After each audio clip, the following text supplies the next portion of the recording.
What's up, Cinephiles?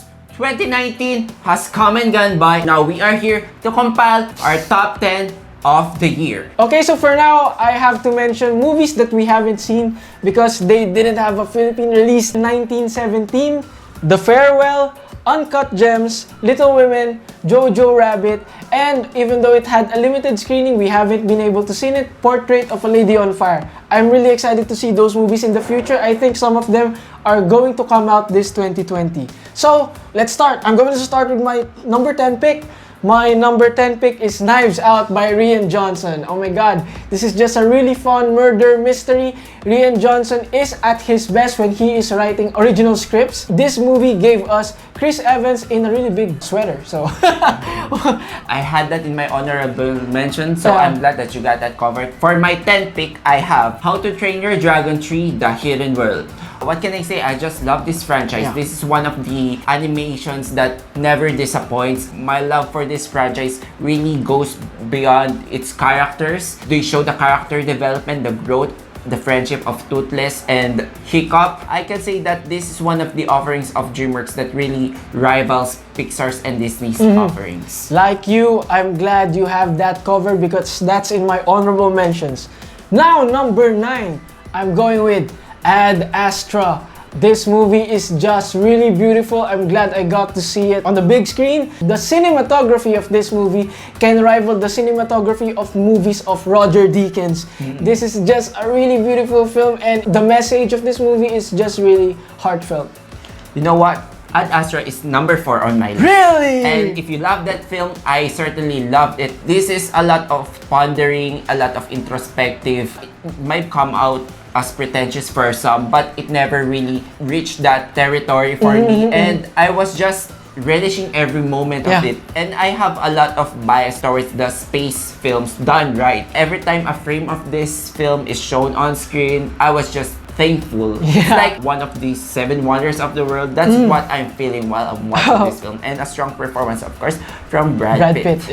Okay, my 9th film. This is an unpopular one because this is just released on Netflix, but it's El Camino, a Breaking Bad movie. Well, I guess it helps that I just binged Breaking Bad series this year thanks to this guy. So I watched it and all my love poured for this movie when I finally saw the ultimatum of this film. Once again, a strong performance from Aaron Paul. Yeah, it does fan service right, but it makes sure those cameos from the past characters that we've seen from the series are vital to the narrative, to the growth of this character. Once again, Vince Gilligan proves that there's still a story to tell, and he does not put out a content just for the sake of it. I am so happy you put that on your list because it's in my honorable mentions and I'm kind of bummed that I wasn't able to put it on my top 10. But now I'm going with my number 8 pick from a Netflix movie to another, The Irishman, directed by Martin Scorsese. No one directs gangster flicks like Martin Scorsese. And Joe Pesci, Al Pacino, Robert De Niro, I can't ask for more. They're still great. This movie's great. Scorsese is great. Love this film. That's also part of my honorable mentions. Okay. I feel like we're really syncing here. Whatever film I don't mention, you got it. I am just amazed by the aging technology that they pulled this off with Robert De Niro. And at the same time, it's been a while since I've seen a Martin Scorsese film. And whenever he makes a comeback to cinema, it's always a delight and it's always a worthy viewing. And I've said this in my previous review, it's a very long movie, but it's a movie that really has a great payoff. 8th film. Another Netflix film which I think you have in your list is The Marriage Story. Okay, these 2 characters played by Adam Driver and Scarlett Johansson really commands this presence. This film has a lot of empathy. Every struggle in marriage, it comes across as universal. It just plucks the right emotional beats out of you without being too preachy, and it has a lot of part due to the performances of these actors. Yeah, The Marriage Story is actually very high on my list. It's at number 3. It really got me. This story about divorce and how they're really still trying to not hurt each other while undergoing through this divorce. Even though I've watched it on Netflix on a smaller screen, it's really an experience. It feels very intimate. I don't have words to describe this movie again. I gave it a 5 out of 5. So now I am going with my number 7, Joker. Joaquin Phoenix, I am quite sure that he's going to win the Best Actor in this year's Oscar race. Man, this movie won't work if Joaquin Phoenix wasn't cast, because the things he do, the emotions he convey, this movie really just works because of that. Todd Phillips, I didn't expect him to go from The Hangover to this. I've always been mixed with that film, but I agree that Joaquin Phoenix deserves all the accolades for that. Okay, number 7. I feel like I need to give something for the DC franchise, so I'm giving out Shazam. Really? I know this won't probably make your list, but it speaks a lot about a family unit. What does a family composed, coming of age story, and a superhero tale. So you have all the elements needed to make this a blockbuster delight for the kids and the family. And the film does it so well. It's very humorous thanks to the dynamic duo of Zachary Levi and Jack Dylan Grazer. Yeah, that's a really fun film. It kind of gave us our childhood dream of being a superhero. Yeah, It really, that film really encapsulates that. If you're that kid, that should make your top 10. Okay, I am going with my number 6. My number 6 is directed by one of my favorite filmmakers ever, Quentin Tarantino. Once Upon a Time in Hollywood, starring Brad Pitt and Leonardo DiCaprio. This isn't really for everyone, I know that. But no one writes dialogue quite like Quentin, because he is so funny. Even though nothing's happening, that dialogue keeps you in the movie. It's just so tasty, right? It's just so tasty. And when that violent scene came at the end of this movie, I was like, yeah, there's my Quentin Tarantino. I love it so much. So that's my number 6. You know what? I also have the tendency to like violent films. So number 6 is John Wick Chapter 3, Parabellum. shit! We all know the reason why we came for this film, and I just love the fluidity of the action sequences. I have never seen any action film that stages its action stunts way better than John Wick. Yeah. Keanu Reeves, he just immortalizes himself in this role, and I'm glad that the film is able to expand its universe in this big, massive syndicate world. That's actually in my honorable mentions, because yeah, you're right. That action scenes in John Wick is absolutely well choreographed, insane. And also, I love dogs. I'm going to go with my number 5. I think this is a lesser known film. It's Booksmart, directed by Olivia Wilde. Of all people, Olivia Wilde. This is simply the funniest film all year for me. I love this movie so much. I've seen it like 3 times already. The cast, they're not really known actors, but this is like the super bad of this generation, this high school comedy. And really, no other movie made me laugh more than Booksmart. I'm still yet to see that, but yeah, I've been hearing a lot of comments that this is one of the best high school comedies to date. Yes. So I'm curious. Number 5 is a horror film that I'm not a usually big fan of that genre, but damn, I love whatever Jordan Peele offers. So number 5 is Us. This movie kept me on my toes. Never dragging.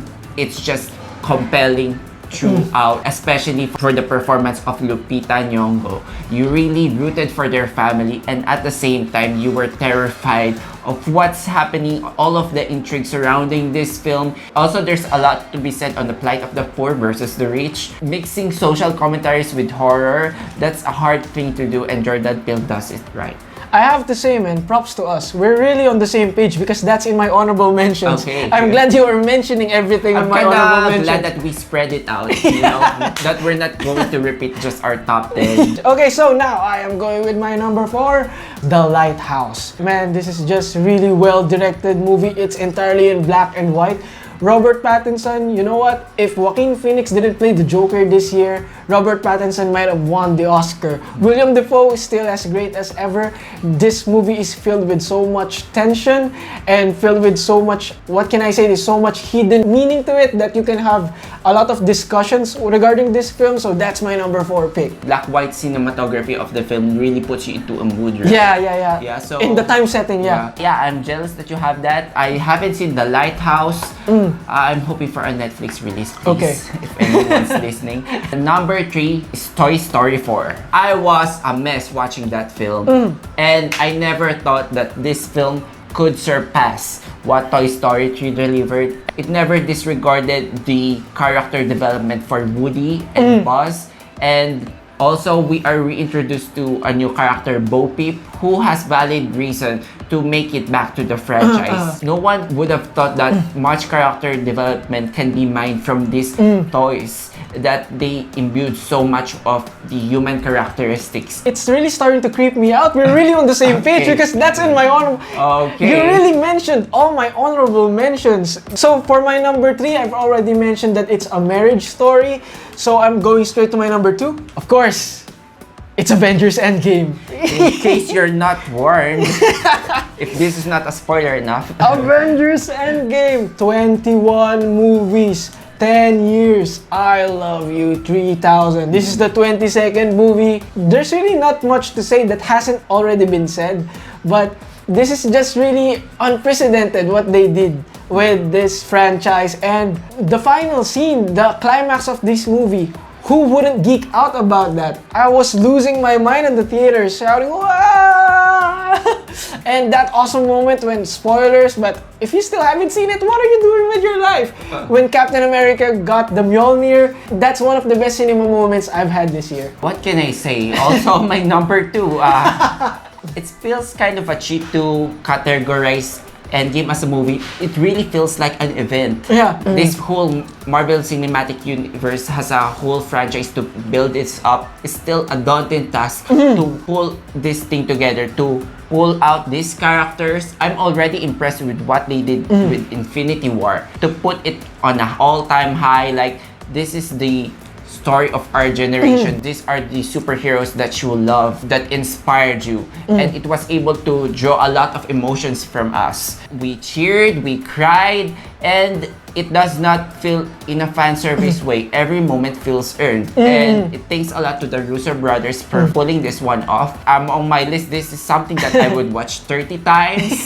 Yeah, agree? Agree. This is one of those. We will never get tired of this. This is like the Star Wars A New Hope of our generation. So yeah. We're going to our number 1 picks now. And we have the same number 1 pick. I'm pretty sure of it. So I think we should say it together, man. Okay, are you ready? 1, 2, 3. Go. Parasite! Directed by Bong Joon-ho. I've seen this film twice. Yeah, I've seen it twice, yeah. From a directorial aspect, it really utilizes the whole mansion that is presented in the film, filled with symbolism, commentary, the haves and have-nots, the jealousy, the employer-employee relationship, all those little insecurities that we have inside of us. And when they start to boil up, sometimes they blow up so big. I have to thank you for this, actually, because I wouldn't be invited in a special screening for this if you haven't invited me. So really, thank you, because you just invited me to one of my favorite films ever, because this has so much to say, especially about class. Bong Joon-ho is so damn good at directing this movie. The way he utilizes the space, what you said, that they really utilizes that entire house, and the way he uses the camera to convey a story and to convey how much different these two families are. This is another movie that I will also never get tired of watching again and looking at all the little things that I've missed and trying to decipher its many messages. So definitely this is an easy pick for me. This is my number 1. Love it so much. Really banking this for a Best Picture nomination. Yeah, I'm actually very pleased that this generated so much buzz. In the past, usually movies like this will only win in the foreign category, but I guess that only speaks to the universal element of this film. Yep, definitely. Since we've established it, that's something that can be resonant to most of us. I think this is a really timeless piece of cinema. It's a masterpiece. It's a masterpiece. Even though you've mentioned almost all my honorable mentions, there are 2 movies that I would still like to say, Ready or Not and Midsommar. Both are horror movies. Those movies are a fun watch for me. Okay, so my honorable mentions, Rocketman. I love Elton John, and Taron Egerton's performance there is really gold. And then we have Hustlers. Also for the local Filipino genre, I have John Denver trending, the Best Picture from Cinemalaya, and also Elise, which is now on Netflix. You have to watch that. Elise. Yeah.